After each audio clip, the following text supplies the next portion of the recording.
dirigir a la cámara. Sí. Luego la toma ya. Veamos. ¿Ok? ¿Está? Buenos días. ¿Ya está? Ok. Buenos días.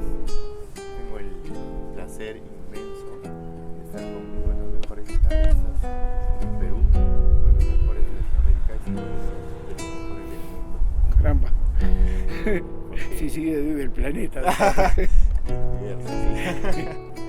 Bueno, es un placer tremendo, como dije, porque ha colaborado con muchos artistas, así como esos artistas han colaborado con él y han grabado discos juntos, ¿no?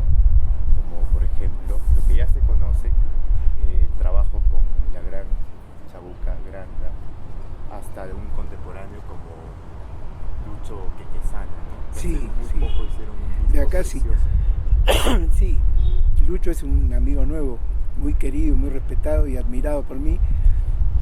Hicimos una muy linda amistad. Él participó como invitado en el último disco que acabo de producir para la señora Lidia Barroso, con quien vamos a tocar esta noche aquí en Arequipa, una cantante excepcional. Y bueno, él, como tantos otros compañeros míos, grandes músicos que participaron de este disco que fue hecho con el más lindo de los amores musical y humano.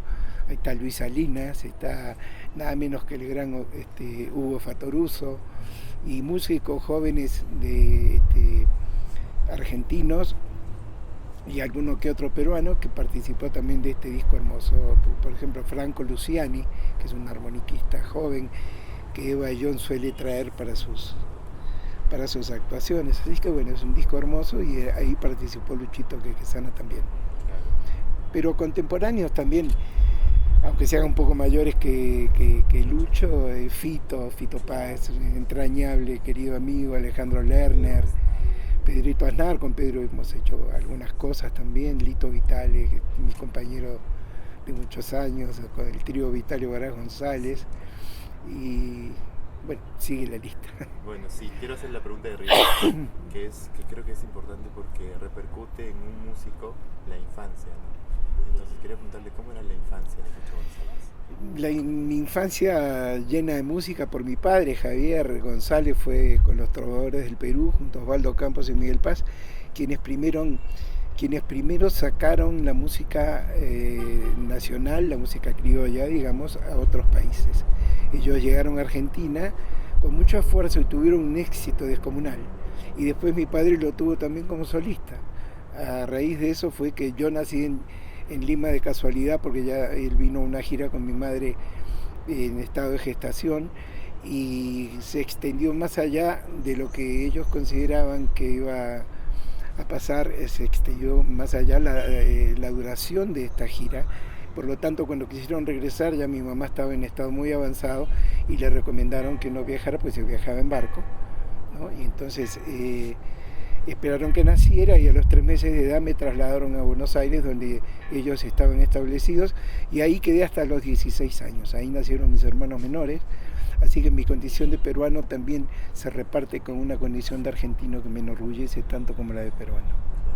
Que definitivamente también ha influenciado tremendamente su música, ¿no? Sí, por supuesto, la Argentina tiene características culturales en cuanto a la música popular, maestros, grandes instrumentistas a los cuales puedes emular tranquilamente viéndolos, escuchándolos, pero también un país como Brasil y su música me liquidó, por decirte de alguna manera, a partir de los 11 años y me incorporé a ese estilo, sobre todo desde la armonía, ¿no? La parte rítmica es lo que nos diferencia a los países nuestros, pequeñas sutiles diferencias porque provienen del mismo origen y se parecen mucho, pero sí son característicos de cada lugar. Lo que para nosotros es un balsecito criollo, para los ecuatorianos es un pasillo, para los colombianos un bambuco, para los mexicanos es un huasteco, pero es muy parecido, son muy parientes. Y todos esos ritmos los tuve a mi disposición gracias a que desde muy jovencito empecé a tocar con la señora Chabuca y después en España con Ana Belén, otra maravillosa experiencia con Ana Belén y Víctor Manuel, ¿no? Su marido. Y después con Mercedes Sosa, así que te imaginarás conocí casi todo el mundo con ellos y en cada lugar tenía la oportunidad de juntarme con los músicos, que jóvenes como era yo en esos momentos, venían a buscarme porque sabían que las personas mayores con las que tocaba seguramente tendrían otro tipo de invitaciones, ¿no? Entonces yo me iba a mataperrear con ellos pues a los lugares en Colombia, en Venezuela, y así fui incorporando los detalles rítmicos de cada país, que me parece encantador.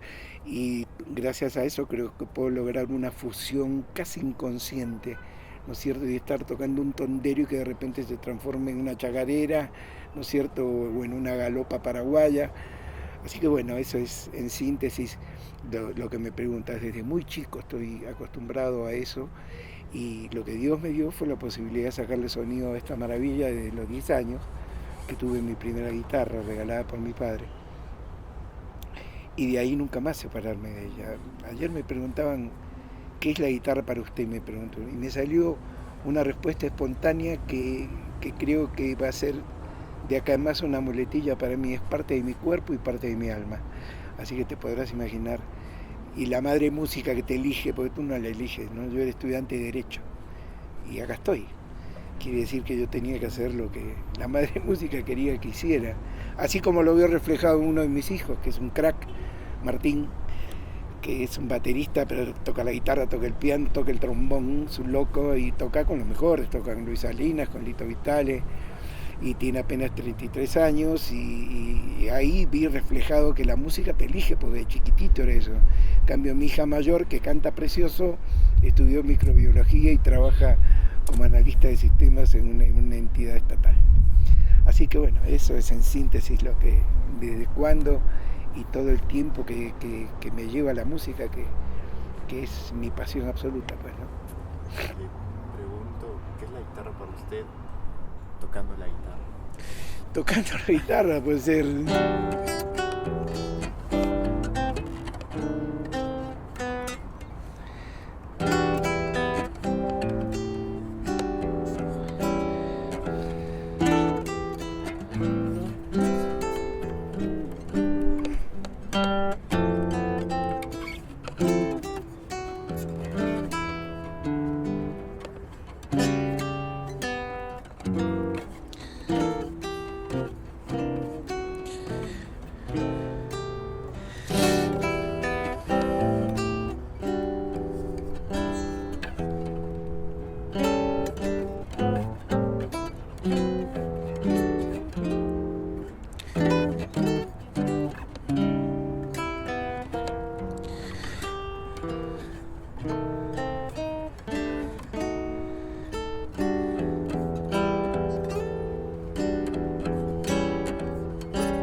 Esta es una pequeña obrita que dediqué a Lucho Quequesana.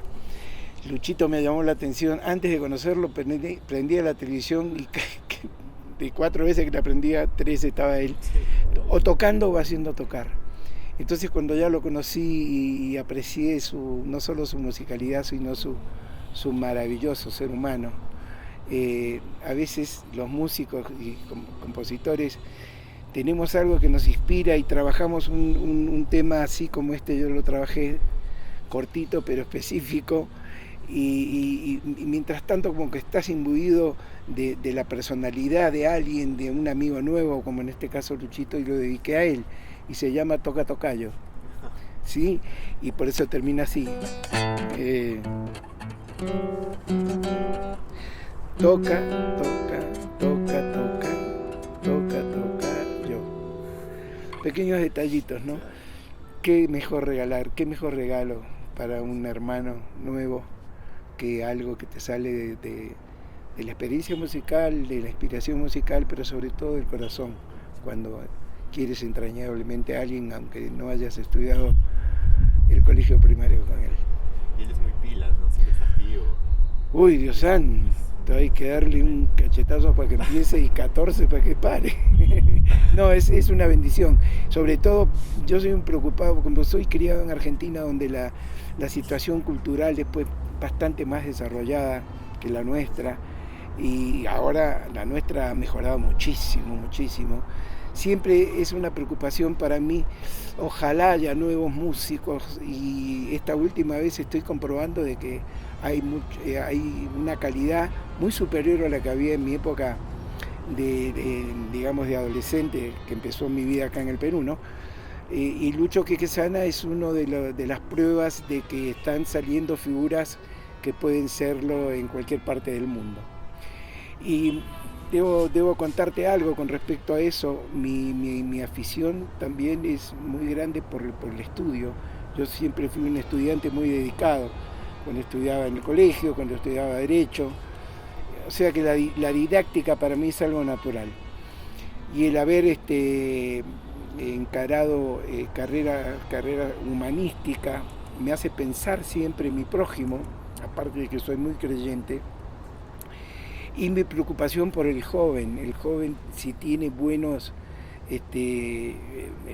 parámetros, gente mayor que le indique por dónde ir, le hace saltar etapas. Y un joven talentoso, pues si tú lo ayudas y le abres puertas, se demora menos tiempo en llegar a ser lo máximo que él puede dar, ¿no es cierto? Entonces he sido contratado por el Ministerio de Cultura de la Nación, y yéndome de acá a Arequipa, al día siguiente empiezo una selección de 10 alumnos que van a estar conmigo 4 horas a la semana hasta fin de año, y ya hay 66 inscriptos, y el día sábado empiezo la selección.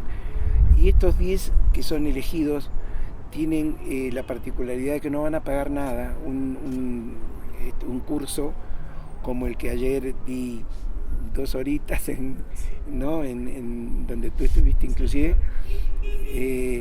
y se desarrolla hasta fin de año con la particular ilusión de que esos 10 se transformen pues en gente muy orgullosa de ser peruanos, músicos, guitarristas, y que sean capaces de entender que por fin el Estado, al cual se le recrimina muchas veces su falta de presencia, tenga bien haberme contratado para preparar estos 10 muchachos que no van a pagar ni un sol. Y a fin de año espero, como pretendo, preparar 10 ninjas musicales que puedan extender esos conocimientos a los lugares donde existen los grandes talentos y los que tienen menos posibilidades económicas. Hay chicos talentosísimos, sobre todo en el interior del país. Esto ya lo hice en Argentina y se llama Siembra Musical. Allá se llamó Siembra Musical Argentina, acá se llamará Siembra Musical Peruana. Esa gran preocupación mía es lógica en un tipo que ya tiene 70 años, que Dios lo ha tenido bendecido toda su vida, que le ha dado la posibilidad de aprender con los más grandes, de compartir con los más grandes, y siento mi deber volcar eso en los más jóvenes, en cualquiera de mis 2 países, en este caso estando acá, y esos 10 tendrán que aleccionar a los que puedan pagarles y por lo tanto tener una salida laboral, y los que no puedan pagarles van a tener la obligación moral de impartirles esos conocimientos como se los voy a impartir yo a ellos sin que les cueste nada, y que se haga cargo el Estado.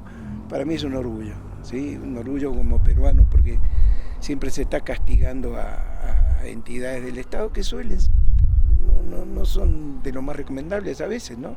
Pero cuando hacen cosas de este tipo, no porque esté yo, sino por el interés y la pasión con que lo hacen, claro, con un ministro como Salvador del Solar es más sencillo todo, ¿no?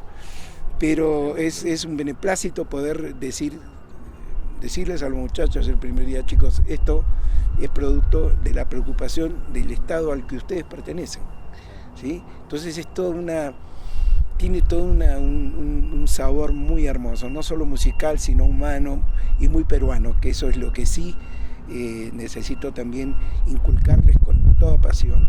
La música es universal, las 12 notas son para todo el planeta, desde siempre y para siempre, pero el estilito nuestro, nuestros ritmos, nuestras temáticas, nuestros climas, los temas de las composiciones que nuestros grandes compositores le han dedicado a nuestro país y a nuestra idiosincrasia, eso es lo que también quiero imbuirles, porque es una manera de hacerles entender que ser peruano es un lujo, ¿sí?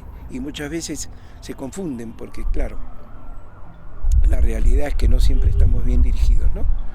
Pero también habemos los que merecemos ser peruanos, de verdad. Y ellos, los chicos, también. Y se va creando por eso una siembra, ¿no? Y estas semillas que seguramente lograré sembrar de acá a fin de año darán frutos. Estoy seguro que sí, se extenderán, y si Dios quiere seguir dándome vida y fuerzas para hacerlo, seguiré en este mismo camino. Porque es sencillo citar a alguien que me puede pagar 150 soles una clase. Lo que no es sencillo es lograr que alguien que no tiene ese dinero para pagarlo y merece con creces esos conocimientos, no se le prive de eso por una cosa tan vulgar como puede ser en este caso el dinero. Entonces alguien tiene que pagar, porque esto es un trabajo y te lleva tiempo, te lleva esfuerzo. Pero qué maravilla que se pueda hacer cargo de tu propia entidad estatal, que por algo se llama Ministerio de Cultura, ¿no? ¿Y el ministro de lujo que tenemos? Sí, tengo las... Bueno, él es hijo de muy queridos amigos míos, lo conocí de muy niñito. De muy niño fue una persona tan agradable, tan positiva, y ahora que ya es un señor en todo el sentido de la palabra, me da risa quienes lo tienen catalogado nada más como un actor, no, es un capo total. No. Además, un don de gente que pocos tienen, ¿no? Y nada, es un placer para mí trabajar con él. Y creo que llegué al Perú en el momento justo y con la persona justa, como me dijeron sus asesores, para poder desarrollar esto, que es un sueño, pero un sueño que muchas veces la burocracia impide que sea realidad. Y en este caso no va a ser así. Así que imagínate mi placer, mi beneplácito y mi orgullo, pues, ¿no? Sí. Justo yo quería preguntarle acerca de Siembra Musical, pero ya lo hablamos. Ahora quería preguntarle acerca de sus 20 años, que fue el momento en el que empezó a tocar con Chabuca Granda, ¿no? Sí, tenía un poco más, tenía 21, 22 creo. Estaba ya en segundo año de facultad, terminando el segundo año de facultad, ya había hecho los años de letras en la Católica. Y me hice amigo de sus hijas, de sus hijos. Yo ya conocía su obra antes de llegar al Perú. Mi padre ya cantaba La Flor a Canela, ya había escuchado yo grabaciones de Fina Estampa en Buenos Aires por 2 o 3 grupos. O sea, ya la palabra Chabuca Granda se empezaba a escuchar y muy relacionado a Perú, que pocas veces nosotros no somos un país teniendo tanto, no hemos sido muy preocupados en desarrollar el conocimiento de nuestros valores en el extranjero, así como hicieron otros países que no tienen tanto, ¿no? Mira lo que pasó con nuestra comida. Pocos años costó de esfuerzo de que se dieran cuenta que son unas comidas más ricas del mundo, porque lo es, así como tenemos música maravillosa y que recién ahora se está dando a conocer. La falta no de amor por ahí, pero quizá la desaprensión, o sea, gente que ha tenido la obligación de manifestar estos hechos culturales, artísticos de nuestro país y no lo ha hecho, implica para mí, y esto me atrevo a decirlo con todo respeto, porque siendo guitarrista de Chabuca Granda durante muchos años y siendo jovencito, terminé dándome cuenta al poco tiempo de que en su propio país no solamente no era profeta, pues no era ni siquiera curita. O sea, una persona con esos valores y que era recibida como una reina en México, en Argentina, en Venezuela, en Colombia, en España. Aquí llegábamos y nos contrataban y en un lugar de 600 localidades había 60. Entonces eso le dolía a ella e inmediatamente me ordenaba hacer la maleta para volvernos a ir. Y eso no habla mal, no quiero catalogar como una falta de amor o una falta de interés, sino eso que tenemos nosotros, como tenemos tanto y lo tenemos a la mano, ¿no es cierto? Somos un país de puertas adentro en muchos sentidos, un país tan disfrutable como este. Mira dónde estoy. Esto es una maravilla en cualquier parte del mundo, esta ciudad, ¿me entiendes? Y me alegra ver turistas por toda la ciudad, porque hay gente que ya sabe que aquí no solamente es el Cusco ni Machu Picchu, ¿no? Bendito sea, ¿no? Sino que hay lugares como este, como la selva, como tanto el Callejón de Huaylas y tantos lugares, y en cada lugar encuentras comidas, músicas, danzas, vestimentas típicas, ¿no es cierto? Y hasta etnias diferentes. Es un país bendito y sin embargo no tiene la difusión que realmente merece. la está empezando a tener, por eso me atrevo a opinar de esta manera, porque veo que la está empezando a tener.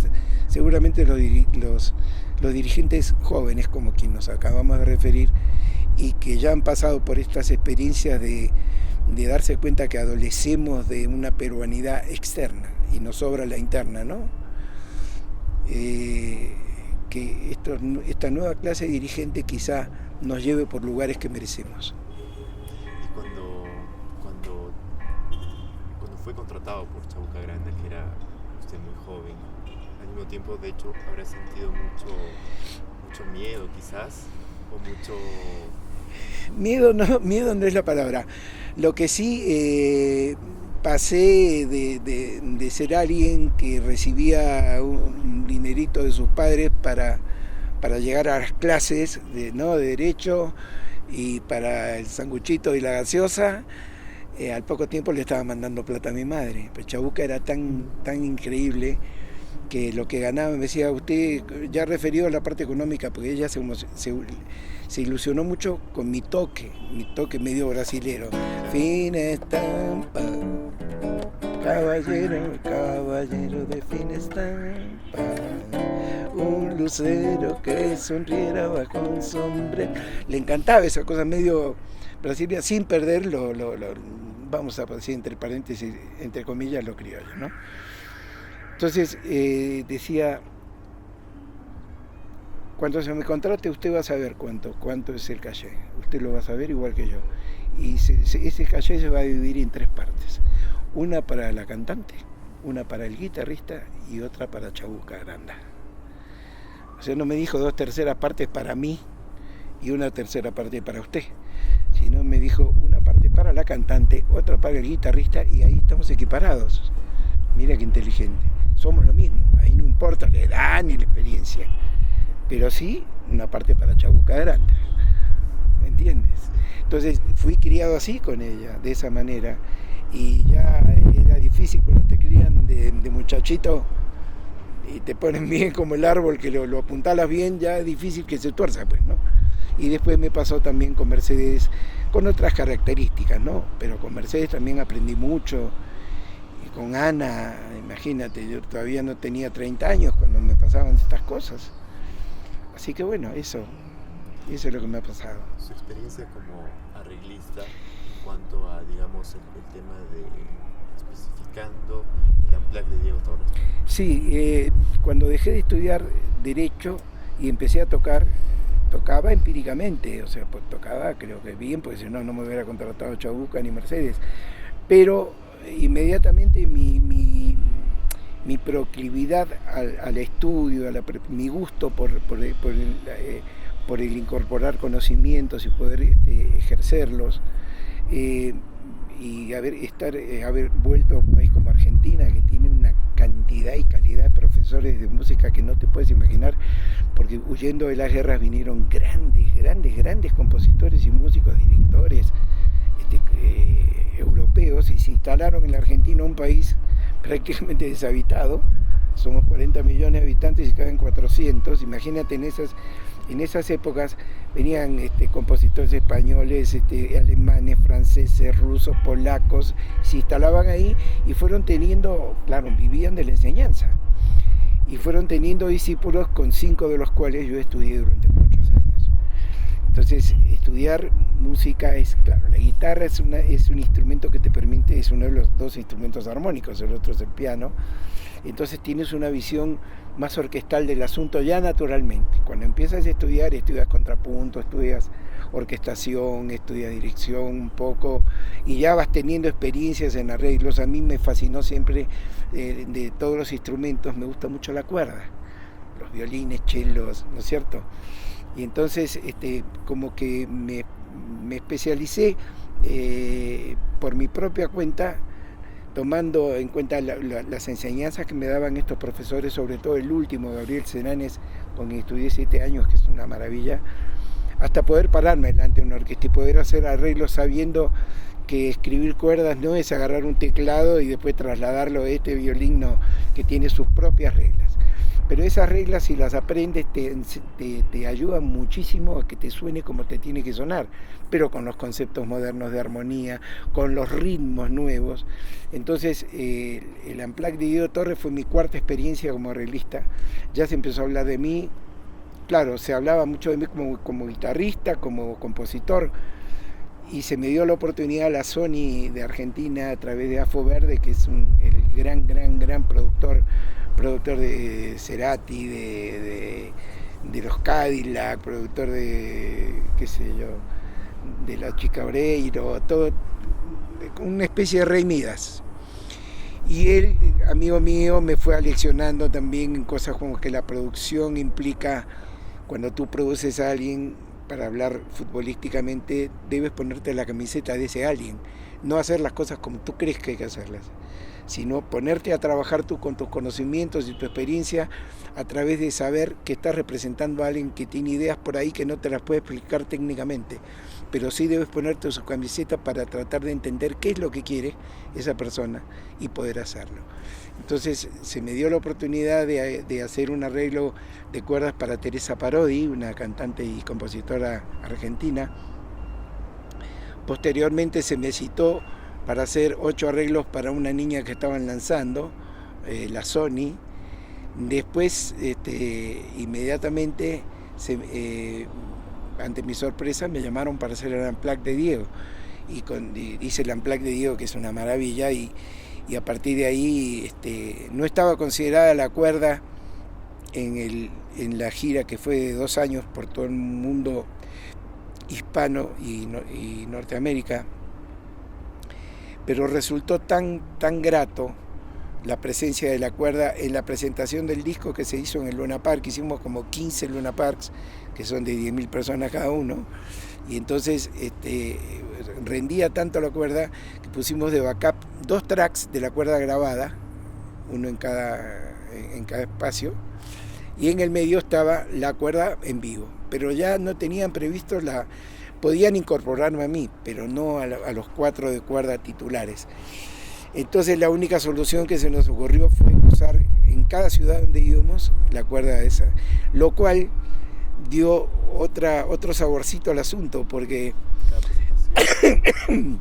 contar con músicos invitados de cada ciudad en la cuerda, con semejante éxito que tenía ese Unplugged y Dieguito al frente, además siendo argentinos, yo lo decía, por eso lo puedo decir hasta con cierta sorna, pero con mucho respeto. Mi parte argentina también está incluida ahí. Somos medio antipáticos en realidad, ante los ojos de los congéneres sobre todo el porteño, se cree, ¿no? No, somos italianos de segunda que nos creemos ingleses de primera, ¿no? Y entonces era un detallito hasta esa, como estos argentinos vienen y estás en Panamá y de repente ven que ahí hay 4 panameños tocando con nosotros, o dominicanos, o en El Salvador, o aquí en Perú también. Entonces fue un placer muy grande enviar por medio de, en este caso, el bendito internet, en este caso, las partituras, y a las producciones de cada país pedirles que consiguieran 2 buenos violinistas y 2 buenos chelistas. Entonces yo me incorporé al grupo de Diego, que podía ser el papá de todos. Entonces el tío Lucho era el que menos descansaba, porque terminábamos de tocar suponte en Lima, y teníamos que ir a La Paz al día siguiente y a tocar a los 2 días. Todos iban a descansar y yo me iba a entrenar con la cuerda que me estaba esperando, que ya había recibido las partituras, y para practicarla, y nada, y total que me dirigí 20 cuartetos de cuerda en 17 países diferentes, porque en México me tocaron 2 y en Estados Unidos también 2. Imagínate qué experiencia, pues, ¿no? ¿Cuánto tendría uno que pagar para poder hacer esa experiencia? En cambio te pagan. Entonces miras para arriba y dices, papi, gracias. Sí. ¿Podría regalarme ese arar, Vilma? A ver.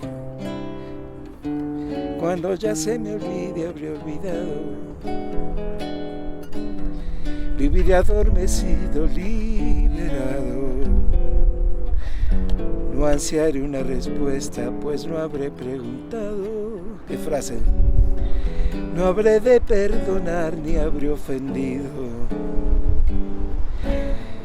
Extrañaré la rumia de mis sueños y la dulce molienda y la esperanza, ese constante hacer un alguien de algo, qué terrible, ese afán de castillos en el aire. Extrañaré la rumia de mis sueños y la dulce molienda y la esperanza, ese constante hacer un alguien de algo, ese afán de castillos en el aire, ese Adán en el mar de los ensueños, ese eterno soñar, la adolescencia,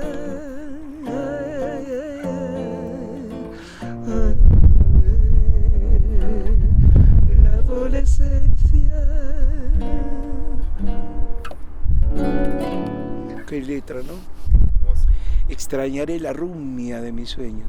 Hay gente tan bruta, te cuento una anécdota, una vez estaba en una comida esa con amigos y gente así, en una casa, y una señora, yo estaba tomando un trago con mis amigos en una parte de la casa y de repente escucho que una señora decía muy alegremente cosas de Chabuca, como que la había conocido mucho, y había gente escuchándola, y de repente dijo, claro, porque lo que sucede es que no muchos conocieron su evidente inclinación homosexual. Ah, no, dije yo, ahí me acerqué, dije, señora, disculpe. Ah, usted, don sí, yo soy guitarrista, pero ¿en qué se basa la seguridad de su opinión de semejante despropósito? Ser homosexual no es ningún pecado, pero usted está diciendo de la señora Chabuca que era homosexual y era una mujerota, además guapísima, que cualquier tipo hubiera querido tener una dama hacia su lado, pues, ¿no? Era lo más femenino del mundo. ¿En qué se va? Señor, ¿usted no recuerda una de sus canciones que dice claramente, extrañaré la rubia de mis sueños? Ay, dije yo, bueno, esto le voy a decir, señora, ahí sí ya me salió el indio. Y le dije, señora, eso... ¿Usted se acuerda cuando estábamos en el colegio? Cuando hacíamos, cada año nos hacían hacer composición tema la vaca. Que la vaca nos da la leche, que con su cuero se hace ropa, que con sus cuernos se hacen peines y que tiene 4 estómagos. ¿Se acuerda, señora, de eso? Estaba así ya la señora. ¿Se acuerda que tiene 4 estómagos, el bonete, la panza, no sé qué? Bueno, ese animal, usted también tiene que recordar que sus alimentos los rumia. ¿Sabe qué quiere decir rumia? Como que los regurgita y los vuelve a elaborar.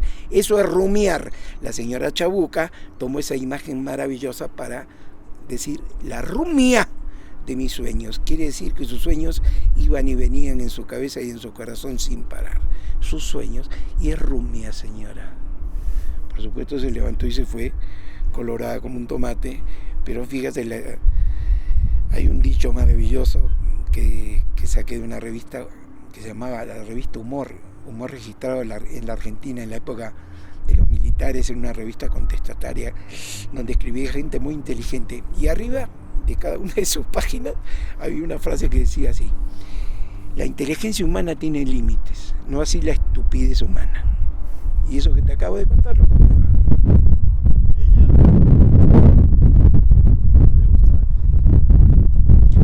No, por una humildad extraña que tenía ella, y que yo, como tenía mucha confianza con ella, era como un hijo, ¿no? Ella realmente era una persona humilde, pero sabía lo que valía. Entonces te podía decir, yo soy un gusano, en realidad soy un gusano, de seda si quieres, pero un gusano. Y entonces cuando yo estaba sola con ella, decía, ¿por qué no el de la manzana? ¿Por qué no el gusano de tierra? ¿Por qué tiene que ser el de seda? Porque usted es de seda. Cállate, hijito, me decía, ¿no? O si no, decía, yo soy una letrista, no llego a la calidad del poeta, porque la palabra del poeta es inobjetable. Soy una letrista, una buena letrista si quieres, hijo, pero no llego testigo de las barbaridades que le decían Juan Gonzalo Rose, César Calvo, Corcuera y todos los poetas que paraban con ella en su casa, ¿no es cierto?, que iban a intercambiar opiniones y letras y cosas, que le decían, tú estás loca, tú eres tan poeta o más que nosotros. Pero ella prefería ceñirse porque decía que sus poesías tenían siempre la particularidad de estar encerradas métricamente dentro de una probable melodía, ¿no es cierto? Era una poeta y lo sabía, pero esa humildad que ella decía que solo los grandes tenían, yo creo que le hacía decir ese tipo de cosas, ¿no? Pero en el fondo sabía que era una poeta, porque para decir esa o inventar palabras, la rosa de tus mejillas se está volviendo azafrana, a una señora de la sierra que vino con sus chapas como tienen acá, claro, en el dueño ausente, y de estar en Lima buscando a su marido que lo había elevado el ejército, y tener que conchavarse de cocinera justo en la casa de la mamá de la señora Chabuca, y haberle contado esas situaciones y la señora Chabuca haberle compuesto un tema tan hermoso como el dueño ausente, donde le dice, vuelve a tu tierra que ahí te va a estar esperando, anda, cuida su maicito, sus trigales y la quinoa ya sembrada en tu tierrita escondida al fondo de una quebrada, la rosa de tus mejillas. Esa señora bajó de la sierra, chaposa, rojita, y la humedad de Lima y la falta del sol y todo se le fue poniendo color azafrán. Entonces la rosa de tus mejillas se está volviendo azafrana. Es tomarse la libertad de crear una palabra maravillosa. O yo fui río también y mis aguas cansadas huyeron y yo me agosté. No más de un tarado debe haber pensado, ¿me acosté? ¿Con quién? No, se volvió agosto. ¿Qué es agosto? El otoño, los yermos, la caída de las hojas, los árboles desnudos, el frío, ¿sí? Y mis aguas cansadas huyeron y yo me agosté, me volví agosto, ¿sí? Entonces ese tipo de detalles te muestran a una persona que es poeta de verdad, ¿no es cierto? No, era una mujer, además fuera de época, imagínate, nació en 1920 y ya a los 16, 17 años ya tenía esta capacidad musical, nada más que ser cantante en esa época, y para el estrato social en el que ella se desarrolló, que no lo eligió. Ella es Granda y Larco y Terris, qué sé yo, desde medio de la zona de pituquería limeña, ¿no? Pero no es su culpa. Lo que nunca fue pituca fue su actitud. Siempre más cerca del joven, siempre más cerca y respetando hasta digamos, hasta la devoción a gente muy humilde como fue doña Victoria Angulo, a cuya casa recibía a la señora Chabuca y yo iba muchas veces con ella a almorzar y a tener largas tertulias musicales en una casa humilde bajo el puente, ¿sí? Con su hermano herrero, pero gente de una educación y una alcurnia, como decía ella, educacional tan grande. Entonces ella no distinguía entre el blanquito, más bien le huía, ¿sí? Porque la guachafería de la gente de esa época y la pacatería de la gente de su época de, ay, Chabuquita, ¿cómo vas a hacer esto? No le importaba nada. Ella iba adelante y hasta que su papá al principio se asustaba con el hecho de que sea cantante, pero después se dio cuenta que era la vocación de ella y fue su mejor amigo, como ella lo mencionó, y que mereció un homenaje tan hermoso como Fina Estampa. Don Lucho, ha sido todo un placer. Me gustaría poder seguir conversando mucho más. Sé que tiene que llegar a la sí, prueba de tengo sonido. que llegar a la prueba de sonido, pero ha sido un gusto también hablar contigo, estar en un lugar tan bello, respirar este aire arequipeño que hacía años que no venía. Vine por primera vez a Arequipa.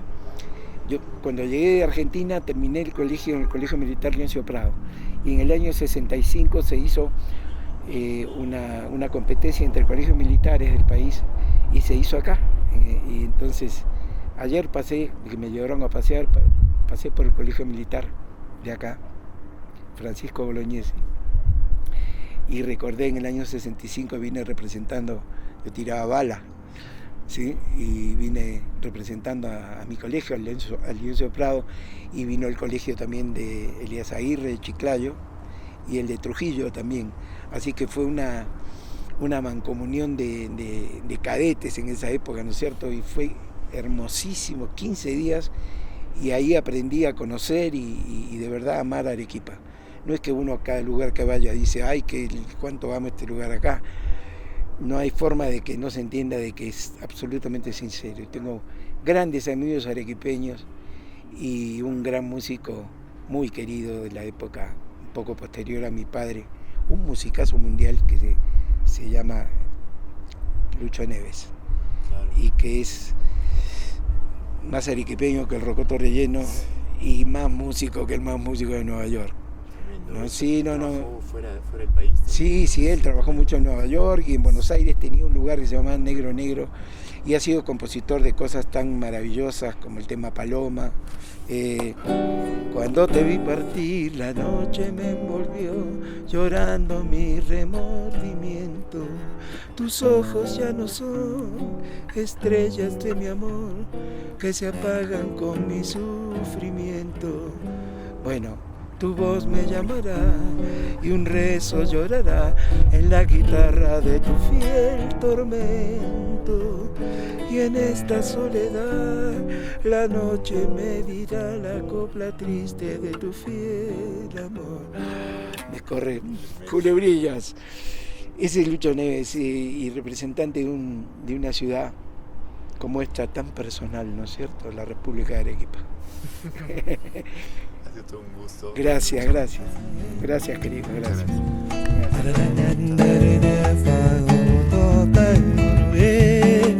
Na na na